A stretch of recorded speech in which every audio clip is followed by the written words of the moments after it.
Are you coming to the tree with a strung up a man? This ain't murder three.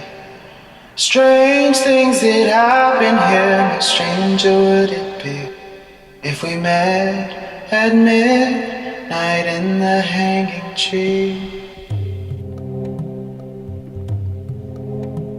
Coffee. Without it, we would never have had the Industrial Revolution. We'd all be still living in Europe in mud huts. Here in Laredo, we have the Organic Man Coffee Trike. 4501 McPherson, the best coffee on the planet. If you can't get to Laredo, you can order from the Organic Man Coffee Trike.shop.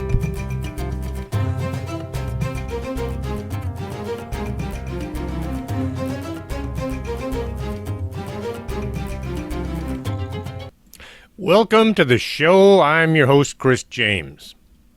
Last night we had a big event at Rooted 956. I guess the name refers to the fact that they are rooted in Laredo since 956 is our area code.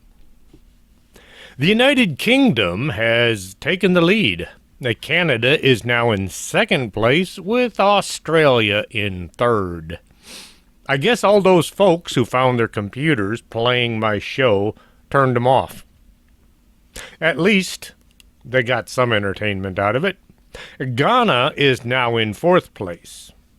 I see somebody in Zimbabwe was listening to the show. That's interesting. I often sit here and wonder, what are all these folks that are listening to the show, what do they look like and who are they? Because every once in a while I will meet somebody out there that'll say, oh yeah, I listen to your show. And it always surprises me to meet these folks. So I just sit here and wonder what my audience looks like. Who knows, someday I might see them. You all know what I look like. Got a face for radio and a voice for print, as Ian Punnett used to say. When a father or a mother, a husband or a wife, a son or a daughter go missing, it can really ruin people's lives. Every time the phone rings, the family will expect some kind of news, good or bad, either way. Just knowing is so much better than not knowing. What happens when an entire family goes missing?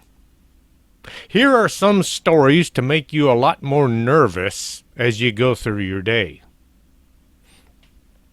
The Martin family of Portland, Oregon, disappeared December 7th, 1958, in the Columbia River Gorge during a day trip to gather greenery for Christmas. The missing included the husband, Kenneth Martin, 54 years old, Barbara Martin, his 48-year-old wife, as well as the couple's three daughters. Barbara, 14, Virginia, 13, and Susan, who was 11. The family's oldest child, Donald, who was 28, was in the U.S. Navy, and he was stationed in New York at the time of the disappearance. On the evening of December 6, 1958, Kenneth and Barbara attended a Christmas party before they headed home to Rosway neighborhood in northeast Portland. The couple had made plans for a day trip into the country the following day. The morning of December 7th, Ken and Barbara left their home with their daughters in their 1954 cream and red-colored Ford Country Squire station wagon. Some of y'all will know what that looks like. Think of it as a small SUV, kind of like a Tahoe that's cut down in height. The family headed east for a drive into the Columbia River Gorge, where they intended to gather greenery to make Christmas wreaths and decorations. Dean Baxter, a gas station owner, reported that he saw the family when they purchased gas from his place in Cascade Locks at about 4 p.m. This was approximately 40 miles from their home in Portland. Baxter said the family headed east after they had purchased gasoline. Back in the 50s, gas stations sold gas and not much else. When stopping to fuel up, kids would just stay in the vehicle, having no reason to get out. The driver would usually just roll down the window and conduct business from the driver's seat.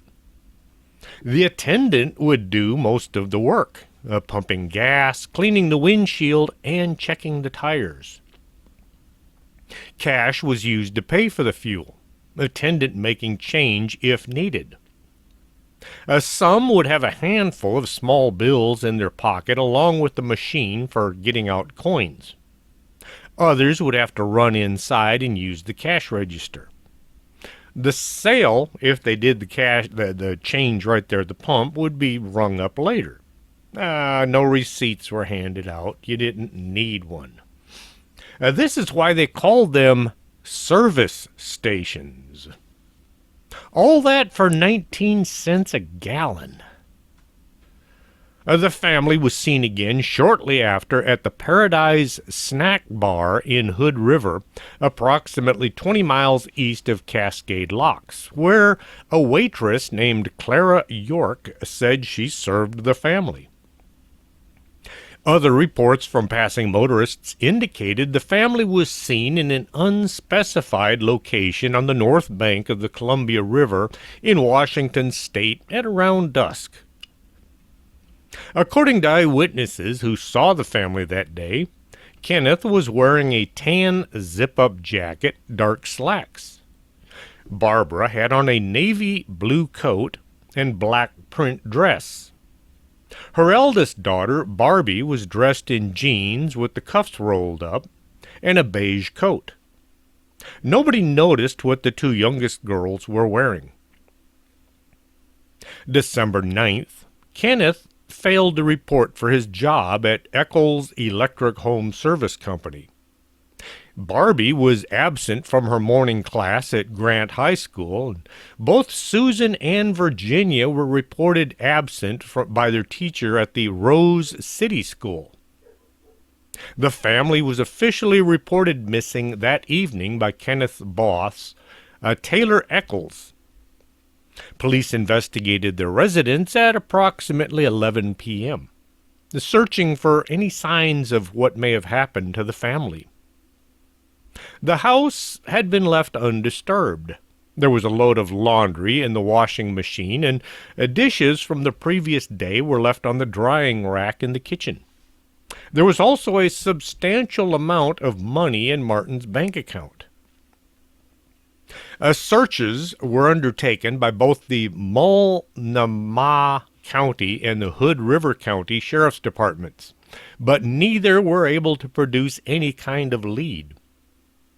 A stolen white Chevrolet registered in Los Angeles, California, was found in Cascadia Locks the day of the Martins' disappearance, but was quickly dismissed by police as it didn't match Martin's vehicle and there was nothing to tie it into the missing family. Also found near the site of the abandoned Chevrolet was a .38 Colt Commander handgun, which had been disposed of in the bushes. The handgun was covered with blood. The Colt was turned over to law enforcement, but it was never processed for evidence. The gun's serial number was traced to the Mier and Frank department store, and it was subsequently discovered that the gun had been among several sporting good items that the son, Donald Martin, the guy in the Navy, had been accused of stealing while working at the store 2 years prior to this. This would be one of those odd coincidences that adds fuel to the investigation, but you never know if it's going to lead anywhere. You find a gun, there's blood, the gun has been stolen, it's possibly stolen by the son of the family who's missing, but they can't tie it into anything. The son is in New York, in the Navy. They know where he is. They don't know who threw the gun in the bushes, or why, or where'd the blood come from. Things were different back then.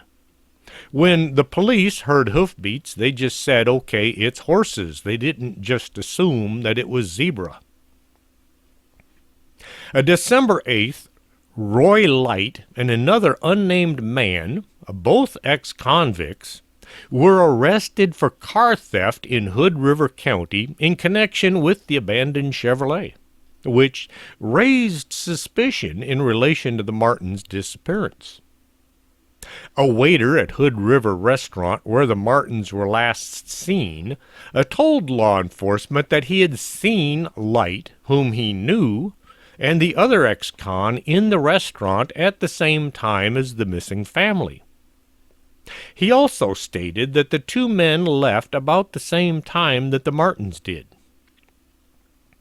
Various other tips were submitted to law enforcement in the weeks and months following the family disappearance, including over 200 letters and hundreds of phone calls. Among them was a report from an orchard owner east of Portland who said he'd seen a man and woman on December 7th gathering greenery in the canyon where Native American burial ground was located. He added that the following week he noticed a flock of buzzards flying around that same location. The canyon was searched, but no bodies or any clues were ever found. December 28, 1958, a woman's glove was discovered near the site of the abandoned Chevy, which the family said looked similar to a pair of gloves that Barbara had owned. The glove could not be positively identified as belonging to her. Days later, December 31st, a man called police reporting he'd seen a vehicle matching the Martins speeding on the Baldock Freeway. The police were alerted along the freeway, but the car was never located. A letter was received from a witness who claimed to have seen a family resembling the Martins in Burlington, Iowa, on Christmas Eve. One of the last reported sightings of the Martins' vehicle came January 7th, 1959, from a truck driver who said he'd seen a car matching the Martins' description parked in Billings, Montana, with Oregon license plates. Police initially speculated that the family car may have crashed into the river, though the circumstances surrounding the event could not be fully explained. Further complicating the case was the discovery of that stolen handgun and the arrest of two ex-convicts in the area the day after the family had disappeared. Investigators were unable to determine if the incidents were in any way connected. By February 1959, investigators had undertaken searches of various locations, including the greater Portland metropolitan region, as well as searches on Mount Hood. During this time, a volunteer searcher found tire tracks leading off of a cliff near the Dales, which reportedly matched the tires on Martin's Ford. Paint chips were recovered at this location, and they were sent to the FBI for analysis. It was determined that the paint was the same paint used on the make and model as the Martins' vehicle. Based on the possibility that the Martins' vehicle may have plunged into the river, the United States Army Corps of Engineers lowered the level of the river by 5 feet in the lake behind Bonneville Dam, and then searched with sonar, but they never found the car. May 1st, 1959, 3 months after the tire tracks had been found, a river drilling rig near the Dales hooked something of substantial weight to its anchor. Whatever they had hooked became dislodged before it could be pulled to the surface. In the early hours of May 2nd, a fisherman and his wife reported seeing what looked like 2 bodies floating downstream near Cascade locks. They later spotted both bodies near the Bonneville Dam.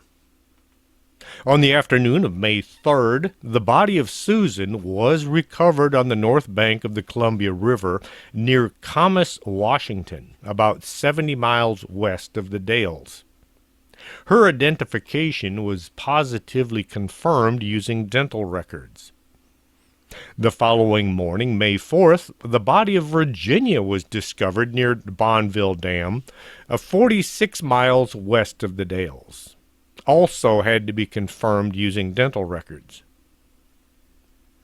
Susan and Virginia's bodies were taken to the Clark County Medical Examiner's office before being transferred to Multnomah County in Portland for autopsies.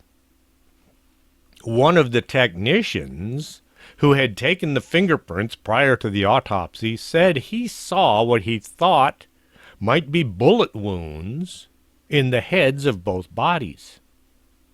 The medical examiner said he found no such wounds.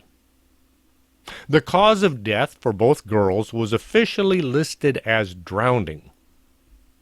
Traces of metal, including aluminum, were recovered from Susan's clothing.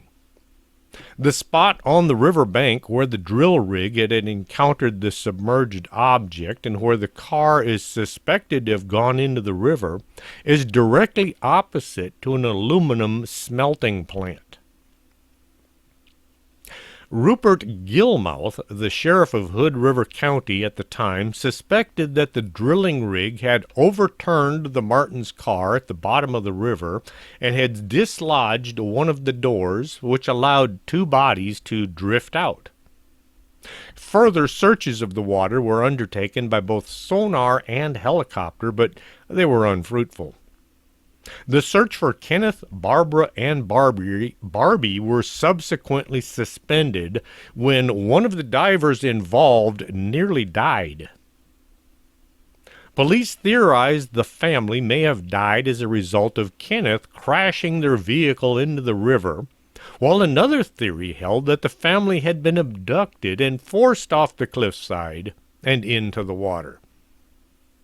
1961, 3 years after the family's disappearance, a resident of Camas wrote a letter to the Oregon Journal stating they were parked with a companion in Cascade Locks on December 7th, 58, and had witnessed a vehicle proceeding under the railroad tracks leading towards the locks. They said that moments later they thought they heard screaming, but upon investigation they didn't find anything and just assumed they'd been mistaken. December 1966, 8 years after the family's disappearance, the eldest son, Donald, the only surviving member of the family, inherited the family's modest estate, which had been in mandated probate for 7 years. He later moved to Hawaii, became a schoolteacher. Donald passed away October 8, 2004, and he left behind 3 children of his own.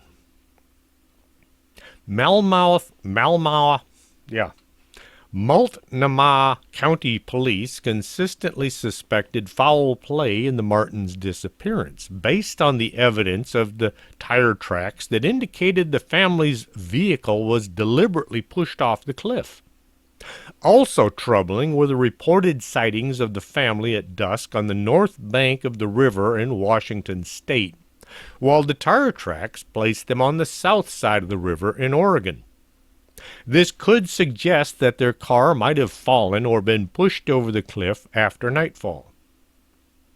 The arrest of the 2 ex-convicts in Hood River area the day after the family disappeared and their being arrested for car theft was also noted, though the police were unable to connect them to anything to do with the family. Walter Graven, a Portland detective who died in '88, ardently felt that the family had met with foul play, and that their murders would be solved once they could find that car. Susan and Virginia were both cremated due to the condition of their bodies. Their ashes remained at the Riverview Abbey Mausoleum in Portland, unclaimed for over a decade. December 30th, 1969, someone, unknown or unnamed, took the two urns away. Their whereabouts are unknown today. July 1999, Oregon journalist Margie Boley, who had become interested in the case, organized a dive search of the Columbia River near Cascade Locks, searching for the Martins' car. This search utilized new sonar, GPS, and LiDAR underwater acoustic technology, but ultimately proved unsuccessful. Kenneth, Barbara, and Barbie's remains have never been found. The vehicle they were in has never been found either. The family's disappearance has been described as one of the most baffling mysteries in Oregon history, and it sparked the biggest manhunt the state had undergone up until that time. What happened to the Martin family? No one knows. Did they die due to an accident, or were they murdered by some unknown person or people? Not knowing is the worst part. Richard Cowden, 28, his wife Belinda, 22, and their 5-year-old son David and 5-month-old daughter Melissa lived in White City, Oregon. On Labor Day weekend, 1974, the family went for a camping trip in the Rogue River National Forest campground in Siskiyou Mountains of Oregon, near the border with California. The family had planned to camp there until Sunday. September 1st at around 9 a.m., Richard and David were seen at the general store in the nearby town of Copper, Oregon. That evening, the family had planned to have dinner at the home of Belinda's mother, but they never arrived. The concerned mother waited several hours for them and then decided to drive out to the campsite, which was not all that far, in order to see what was taking them so long. Keep in mind, this was long before cell phones had come into being. When she arrived, she found a quart of milk sitting on the picnic table, along with Melissa's diapers and Belinda's purse. Their car was parked in the campsite. Nothing looked out of place. While camping, people get so relaxed sometimes they forget to put things away.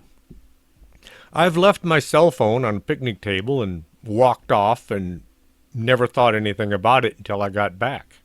I've left the windows down on my truck and the doors unlocked. Well, with the windows down, it doesn't really matter that the doors are unlocked, but you kind of get really relaxed when you're camping sometimes. After snooping around, the mother came across Richard's watch and wallet laying on the ground by a nearby creek. Becoming steadily unsettled, Belinda's mother waited about an hour for the family to return, but they never did.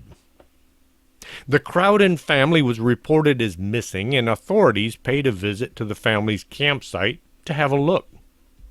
They found fishing poles laid against a tree and unused cooking utensils carefully laid out on a tree stump. The car seemed to be untouched, and there was no sign of anything missing or rummaged through. No signs of foul play or a struggle, and the whole scene was eerily calm. One state trooper said, "That camp sure was spooky. Even the milk was still sitting on the table." The family's swimsuits were missing, and they had all gone out for a casual swim. These were the only things that were found to be missing from the camp, and even the wallet and purse had money and cards in them. The family dog was found unharmed about 5 miles from the camp. A massive search was launched of the area, yet no sign of the missing family could be found, as if they had simply vanished into thin air. Various theories were put forward at the time as to what could have happened to them. One was they may have gone swimming and drowned. All four of them at one time. Another idea was that they may have disappeared willingly, but the family had no major debt and they didn't have any enemies. They all seemed to be fairly happy and well adjusted. Authorities were baffled, and just about the only thing they were able to agree on was that robbery had not been a motive because there was money found at the scene. The Cowden vanishings became one of the weirdest disappearances in Oregon history, and it made heavy rounds of the media for several weeks. During the investigation, all sorts of leads came out of the woodwork, including sightings of the family and even tips from psychics. None of them led anywhere. April 1975, 7 months after the initial disappearance, two hunters came across what appeared to be human remains out in a remote forest area. Authorities called to the scene found 4 decomposing corpses, 2 adults, 2 children. The bodies were eventually identified as being the Cowden family. Richard's body was found in an open area a short distance from the cave, but his corpse was too badly decomposed, so authorities were unable to figure out why he had died. That was the first body they had found. The cave, they discovered, Belinda, Melissa's, and David's bodies. They were stuffed in a cave on a steep hillside about 7 miles from their campsite, which had been blocked off with rocks to hide the inside so nobody would see it.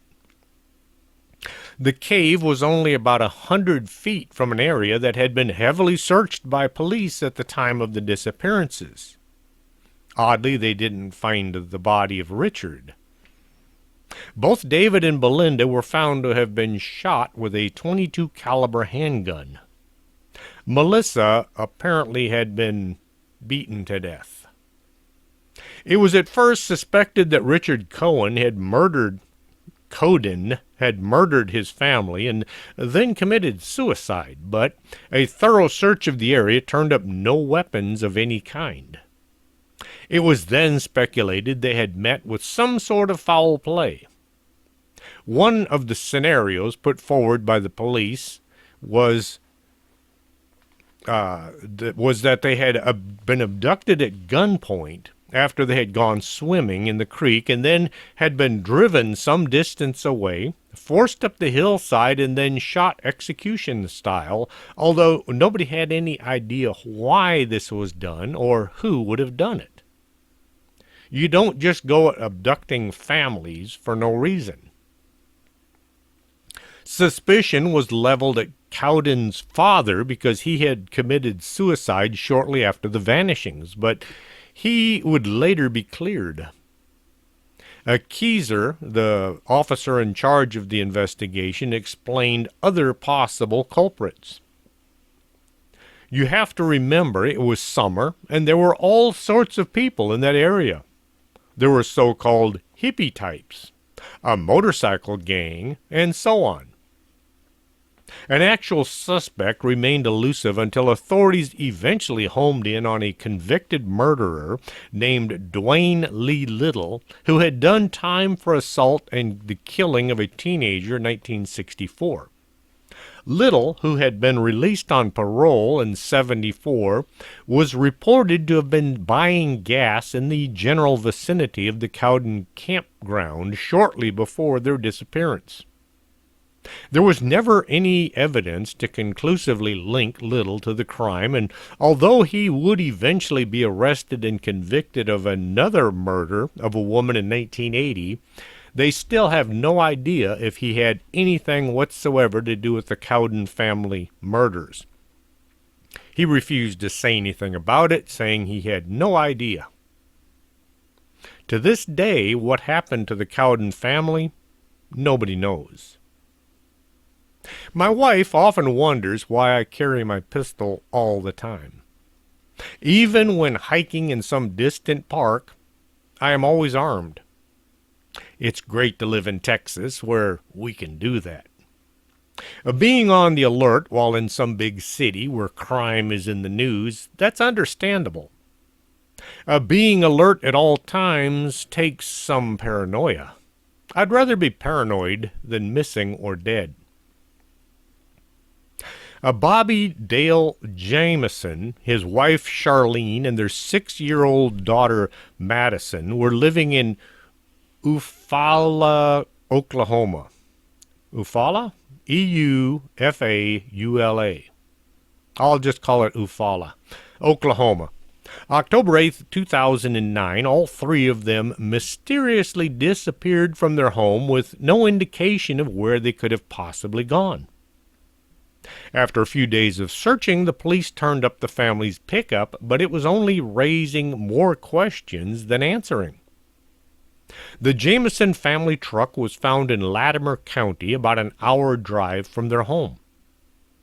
The family had recently been in the area looking to buy 40 acres of land where they planned to live inside a storage shed that they already owned, and they were going to move to the site. The items discovered in the truck seemed to indicate the couple had not planned to be away from the truck for long.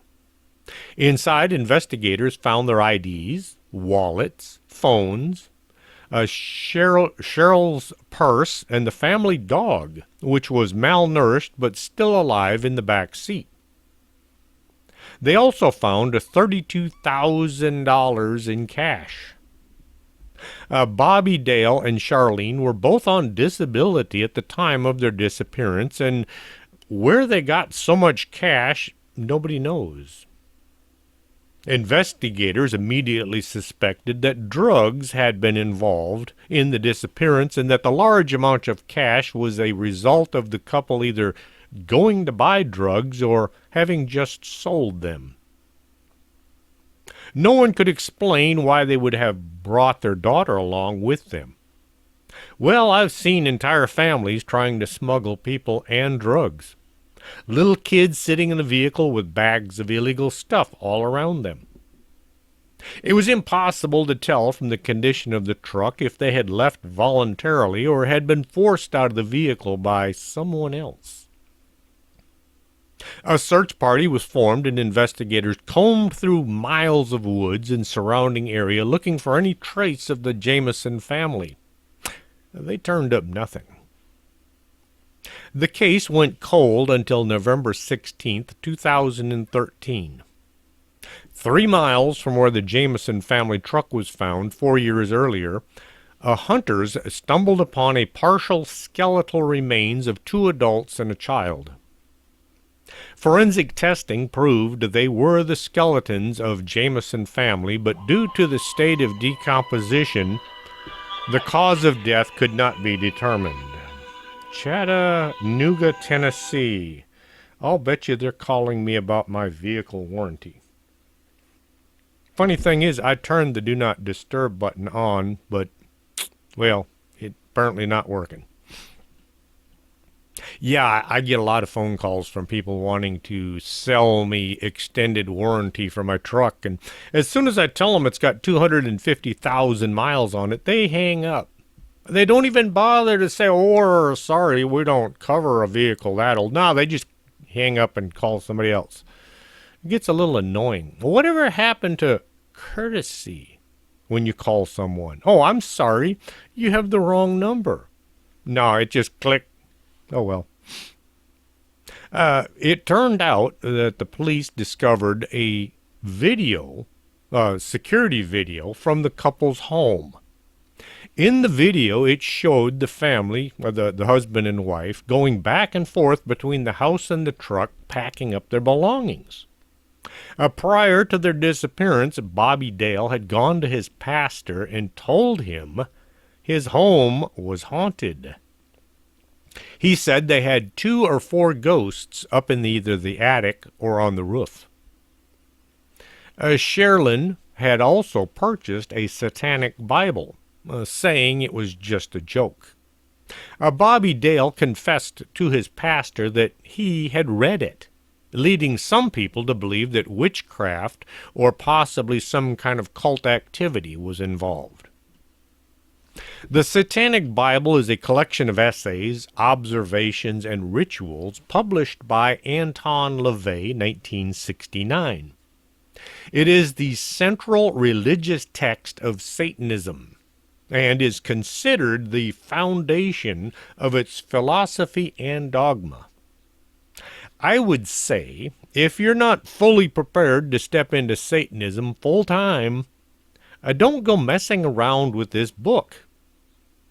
Books are like Ouija boards. Once you open them, you might not be able to close them. I don't believe in burning books. I don't believe in banning them. The First Amendment is supposed to protect the freedom of speech, whether you agree with it or not. However, I do advise caution when reading some books, especially things like the Satanic Bible. Charlene's mother, Connie Cocaton, believes that Jameson had somehow gotten entangled with a cult and they were murdered by violent members. But she never could name a cult, and there was no evidence that they'd ever been members of any such thing. Cult members don't usually go around killing anybody just because they have a copy of the Satanic Bible. Police did look into the theory that the Jameson family deaths had been a murder-suicide. They uncovered an angry letter written by Charlene to Bobby that was 11 pages long. This led them to speculate that Bobby Dale had driven his whole family out into the woods, murdered his wife and daughter, and then killed himself. This theory kind of deflated when they couldn't find any kind of murder weapon anywhere nearby. It's pretty darn difficult to kill yourself and then throw the gun in a river or something. Another hypothesis considered was that Bobby Dale's father, Bob Dean Jameson, had been involved. Bobby Dale had filed a protective order against his dad, claiming that he had threatened to kill him and his family, and that they were afraid for their lives. Bobby Dale's petition for the protective order painted a picture of a very dangerous man who thought that he was well above the law. Bobby Dean Jameson died 2 months after the Jameson family went missing, and he'd been in very bad health before then. His brother Jack said he was either in a hospital or a rest home at the time, and although he was a disturbed individual, he was not physically capable of being involved in any murders. The Jameson family case seemed to have many leads, but none of them led anywhere conclusive. Investigators remained unsure of what to make of their mysterious disappearance and deaths. Israel Beaucamp, who had been the Latimer County Sheriff at the time, said, "A lot of investigators would love to have as many leads as we do. The problem is they all point in so many different directions." Despite all the mysterious clues and theories, police haven't been able to untangle the mystery of the Jameson family deaths. The case remains unsolved to this day. If this was a murder-suicide, where's the weapon?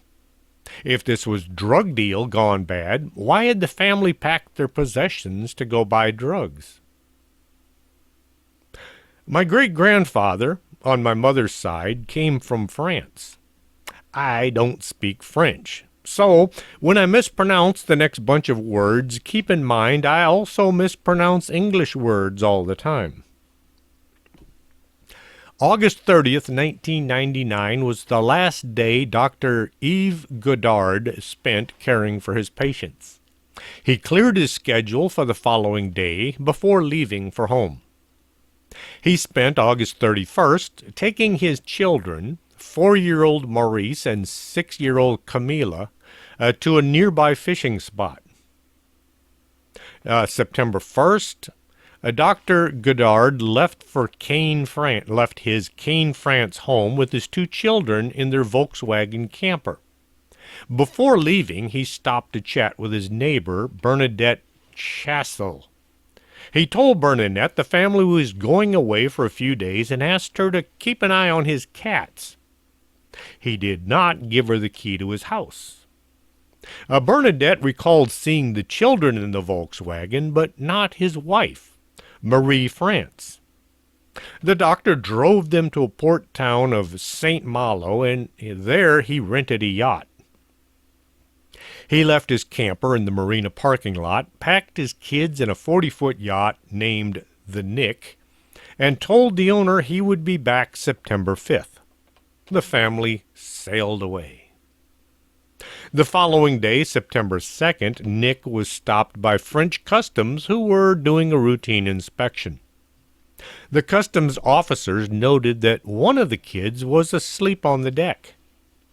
Dr. Goddard told them that his other child and his wife were both asleep down below deck. One of the inspectors felt that Goddard's demeanor was somehow unusual, and he decided to check out the story of the Nick with the owner back in St. Malo. Everything checked out. Over the course of the next 3 days, Nick was seen by witnesses along the coast of Brittany. No one had the faintest idea that anyone was missing until the Ascara found a dinghy with Dr. Goddard's checkbook in it September 5th. September 7th, the Goddards still had yet to return to St. Malo Marina with the Nick, so the police searched the VW camper. Inside, they found cleaning fluids, clothes that Eve had purchased in port but had left in the car. More worryingly, they found a large trace of blood and some morphine.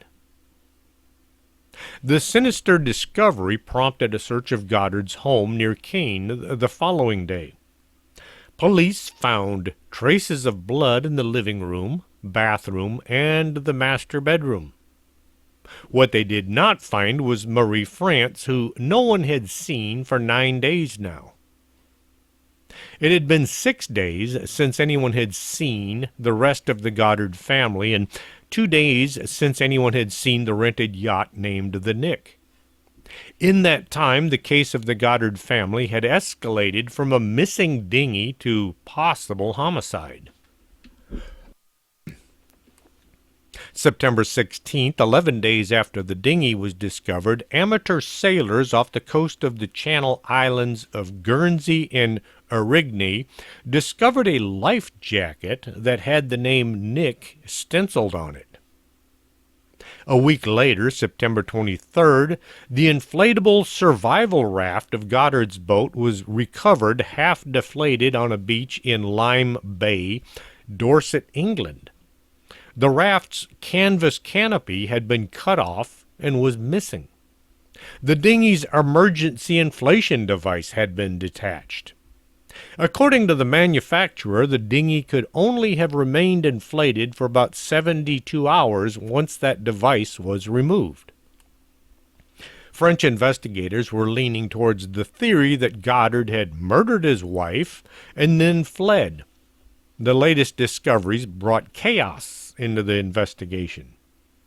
According to experts at the French Naval Hydrographic and Oceanographic Service, it was impossible for these items to have been found at these locations as a result of ocean currents alone. They had to have been planted there deliberately.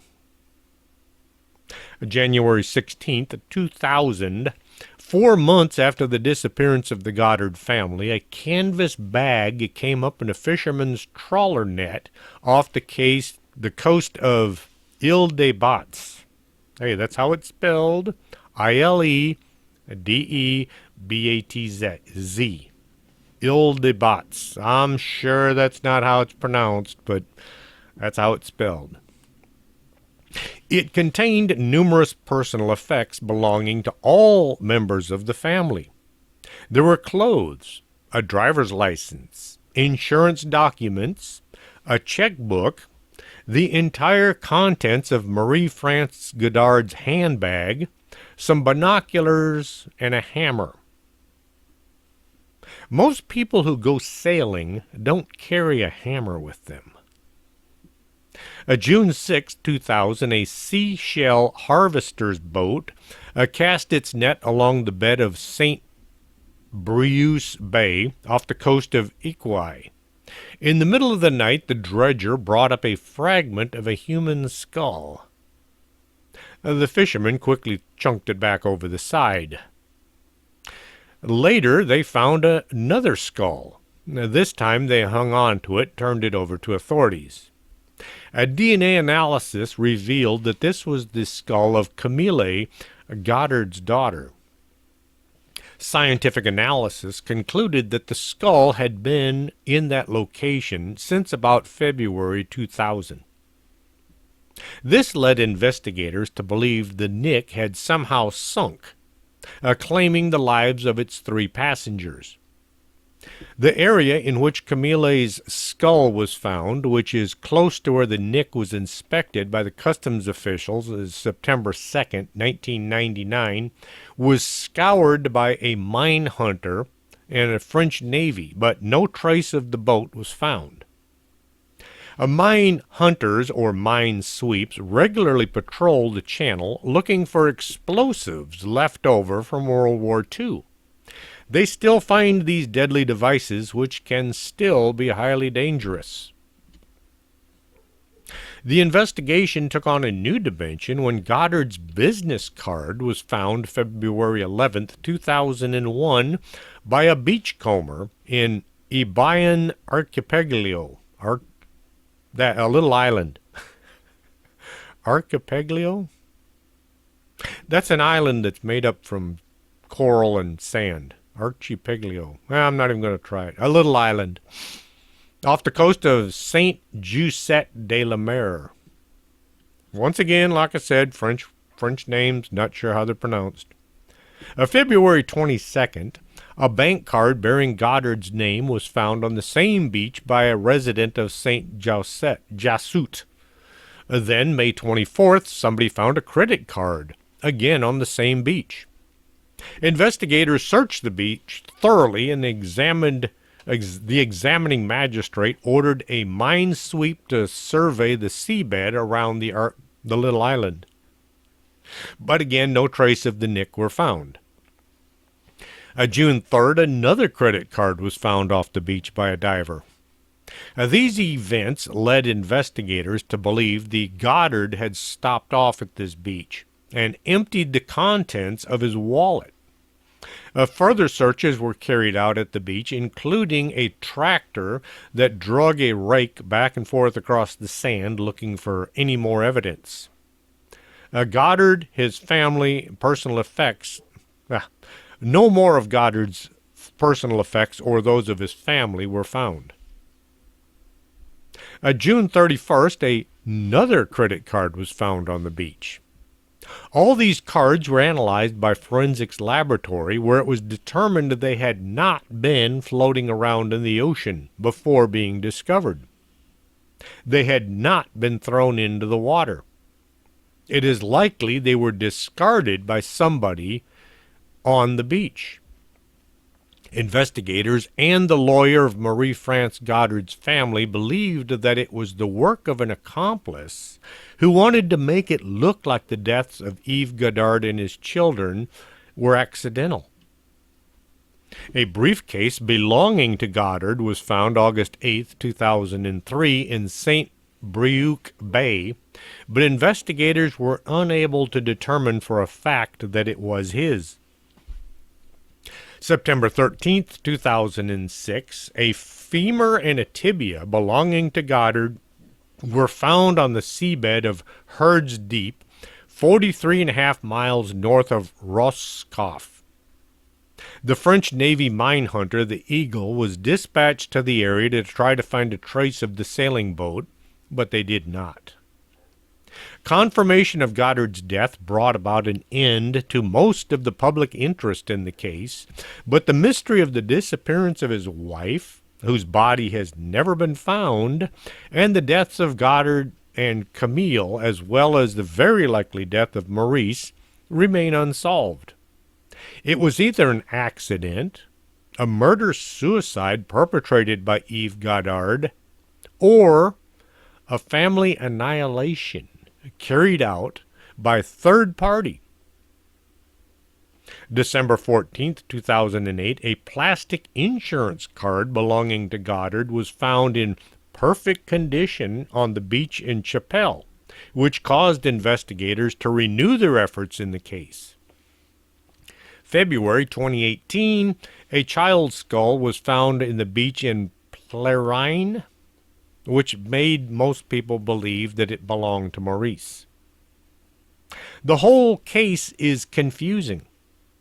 Did the doctor kill his wife and then sail his kids into some disaster, accidentally killing them as well? Maybe there was somebody or a group of people that had it in for the doctor and his family were what is known as collateral damage. We may never know until somebody actually finds some honest-to-God evidence as to what happened. If you've never been down on your luck, it can seem as if the entire world is against you. A common answer to being down is to drink. It doesn't help, but a lot of folks think it might. Local bars are filled with people looking for happiness. When what looks like a hand up is offered, some folks will try just about anything.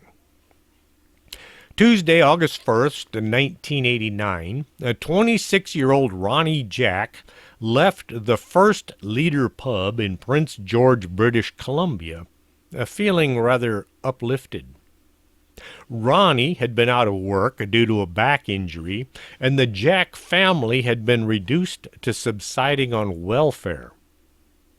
Someone at the bar had offered him a job. The man told Ronnie about a job opportunity for not only him, but for his wife Doreen as well. He said there was work to be had at a logging camp or a ranch in Klukoltz Lake area, which is about 25 miles west of Prince George, a little ways past Bednesty. Ronnie was offered a job bucking logs, and Doreen was offered a position as a cook's helper in the camp kitchen. Bucking is sawing fallen trees into sections called logs. The length of the log is dependent on the species of the tree and what the final product might be. The man told Ronnie the camp even had a daycare center where his two sons could stay during the day when they were both working. His sons were Russell, 9, and Ryan, 4. The Jacks did not have a car, so the man had even offered to drive them to the job site that night. Drinking alcohol can make some folks happy and easygoing. Not everybody becomes a monster after draining a few bottles into themselves. Friendships have been developed over a few beers that lasted for years. I've seen total strangers become best buddies after spending the night drinking together. At 11:16, Ronnie called his brother and told him about the camp job. Working in a logging site involves staying in either tents or portable cabins that can be moved as the company moves to find new trees to harvest. 2 hours later, Ronnie called his parents in Burns Lake, British Columbia. He said the family would be at the site for 10 to 14 days and would be home in time for the kids to go back to school. August 2nd, the next morning, neighbors saw a dark-colored 4x4 pickup stop at the Jacks' home in Prince George at about 1 o'clock in the morning. The vehicle sat in the driveway for some time before all 4 members of the family came out carrying baggage and got in. I worked construction and I worked the oil field. Sometimes a call could come in late at night or early in the morning, and it was time to go to work. It wasn't unusual to see people leaving for work at all hours. If you've never been in that sort of situation, trust me, not everybody works a 9 to 5. Nobody thought anything was wrong since Ronnie had told people that he and his family would be at a work camp for the next 2 weeks. At some point, somebody began to wonder where the family was. The cell phone had been out for years, but not everybody had them. They cost money that Ronnie and his family didn't have. The camp he said he was working at didn't really have a name that anybody could remember. He had not given a name of the location, just that it was somewhere around Klukel's Lake or Bednisty Lake. It would take some time before Ronnie's family became worried enough to contact the authorities. They had to call the RCMP and then explain the situation involving Ronnie and his family. A Mountie had to be sent out to take a report. The report would be forwarded to the front office, and eventually officials would become convinced there might be a problem. The family was officially reported missing August 25th, 1989. Their disappearance is the first and only one of its kind in Canadian history. Nearly 7 years later, the most significant tip about the Jack family's disappearance came in early on a Sunday morning in January. At 8:33 a.m., a man in Stony Creek, British Columbia, called Vanderhoff Police with a brief message. The message was less than 10 seconds long. The caller hung up before the dispatcher could ask any questions. The caller had said, "The Jack family are buried in the south end of the caller's name was garbled, ranch." The recording was listened to by many investigators trying to decipher the name of the ranch. They thought maybe it was Gordy's Ranch, so teams of searchers were sent out to have a look. Investigators published several appeals in the local newspaper asking the person to please call back. They had some questions. If he didn't call back, they planned on releasing the recording to the public to see if maybe somebody recognized the person's voice. In March, the voice recording was analyzed by the University of British Columbia. Police were eventually able to trace the call to a house in Vanderhoof where a house party had taken place during the time frame of the call. The caller was never identified. This was the first and only tip as to the family's disappearance. Since the investigation began, the RCMP have conducted hundreds of interviews, obtained thousands of documents relating to the case, and they have searched several properties trying to find Ronald, Doreen, Russell, and Ryan. The most recent search for the Jack family took place in 2019 at a property south of Vanderhoof on the Saucuz First Nations Reservation. Ground-penetrating radar and heavy equipment were used. No trace of the Jack family has ever been found. The description of the man who'd offered the job to Ronnie at the First Leader pub was compiled from statements by two witnesses, one in 1989 and the other in 1990. The man is the prime suspect in the family's disappearance. He was described as a Caucasian, 6 to 6.5 feet tall, with reddish-brown hair, a short, full beard, and a mustache. His hair went down to the bottom of his ears, and it was parted on one side. In 1989, he would have been 35 to 40 years old and approximately 200 to 275 pounds. He was wearing a baseball cap, red checkered work shirt, a faded blue jeans, a waist-length blue nylon jacket, and work boots. Ronnie was 5'6", 150 pounds, Doreen was 5'2" and 110. This guy Ronnie met would have towered over both of them. The 450-mile section of Highway 16 between Prince George and Prince Prince Rupert in British Columbia is known as the Highway of Tears. Since 1970, at least 40 women have gone missing. Few of their bodies have ever been found along this stretch of road.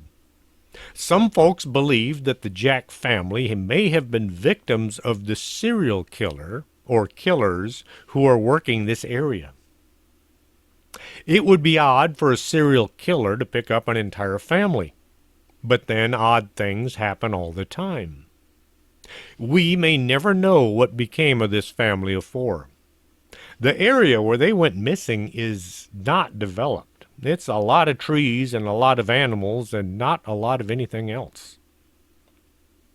Anytime I do a show on unsolved disappearances or murders, it leaves me with a lot of questions. Who would do such a thing, for one? Why can't the authorities find them, for another? The advancement of science to find clues is moving forward at incredible speed. TV shows put all of this information out there so the culprits know how to create false trails and misleading information. So as the authorities' ability to solve crimes increases, the bad guys' knowledge of how to do crimes increases as well. Maybe those TV shows should back off a bit. Just saying. Hope you enjoyed tonight's show. If you did, well, tell all your friends, neighbors, relatives, people you don't even know that they should be listening to Strange Things with Chris James. Remember, Christmas is right around the corner. You can buy them a book, a t-shirt, baseball. Wait, do I have baseball caps? I don't think I have caps yet. You can buy them a coffee mug. Nice thing about books is they don't require batteries. They're easy to wrap. If you drop them, they don't break. And if the person who gets the book decides they don't like it, they can just wrap it up and give it to somebody else. The gift that keeps on giving. Till next Saturday, this is Chris James for Strange Things. Are you coming to the tree where they strung up a man, they say murder 3? Strange things that happen here, no stranger would it be if we met at midnight in the hanging tree.